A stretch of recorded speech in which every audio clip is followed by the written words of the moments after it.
Welcome to trendy TV. తెలంగాణలో అధికారం సాధించిన కాంగ్రెస్ ఇప్పుడు ఏపీపై ఫోకస్ పెట్టింది.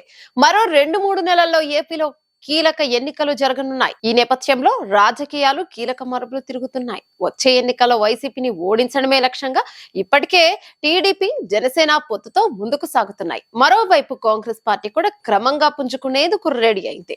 ఈ క్రమంలోనే వైఎస్ తనయ షర్మిలను ఏపీ ఇన్ఛార్జ్ గా నియమించేందుకు రెడీ అయింది. దీనిపై త్వరలోనే ప్రకటన వచ్చే ఛాన్స్ ఉంది. అయితే తాజాగా తెలంగాణ సీఎం రేవంత్ చేసిన వ్యాఖ్యలు రాజకీయ దుమారం రేపుతున్నాయి. ఏపీలో సీఎం జగన్ పని అయిపోయిందని రేవంత్ చెప్పుకొచ్చారు. అంతేకాదు, షర్మిలకు అండగా ఉండాలని పార్టీ అధిష్టానం ఆదేశిస్తే తాను సహకరించేందుకు సిద్ధంగా ఉంటానని చెప్పారు. ఈ పరిణామాలతో రేవంత్ షర్మిలకు సాయం చేస్తే సీఎం జగన్ కు నష్టం ఖాయమనే చర్చ సాగుతుంది. గత ఎన్నికల సమయంలో కేసీఆర్ జగన్ కి సహకరించి బాబుకు రిటర్న్ గిఫ్ట్ ఇచ్చా అని చెప్పుకున్నాడు. ఇప్పుడు రేవంత్ షర్మిలకు సహకరించి వైసీపీని ఓడించి జగన్ కేసీఆర్ లకు రిటర్న్ గిఫ్ట్ ఇస్తారా అనే చర్చ సాగుతుంది.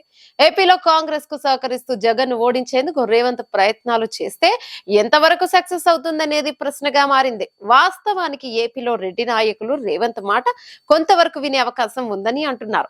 ప్రస్తుతం ఏపీలోని రెడ్డి వ్యాపారులు హైదరాబాద్ కేంద్రంగానే వ్యాపారాలు చేస్తున్నారు. వచ్చే 5 ఏళ్ల పాటు రేవంత్ ప్రభుత్వమే అక్కడ ఉంటుంది కనుక వారు రేవంత్ మాట వినే అవకాశం ఉంటుందని చెప్తున్నారు.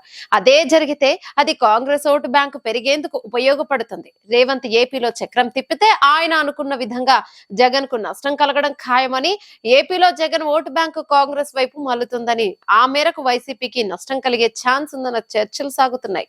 మరి ఏపీపై రేవంత్ ఫోకస్ చేస్తాడా, జగన్ కేసీఆర్ ద్వయానికి రిటర్న్ గిఫ్ట్ ఇస్తారా అనేది క్లారిటీ రావాల్సింది. ఈ వీడియో మీకు నచ్చినట్టయితే లైక్ చేయండి, షేర్ చేయండి, కమెంట్ చేయండి, సబ్స్క్రైబ్ చేయండి.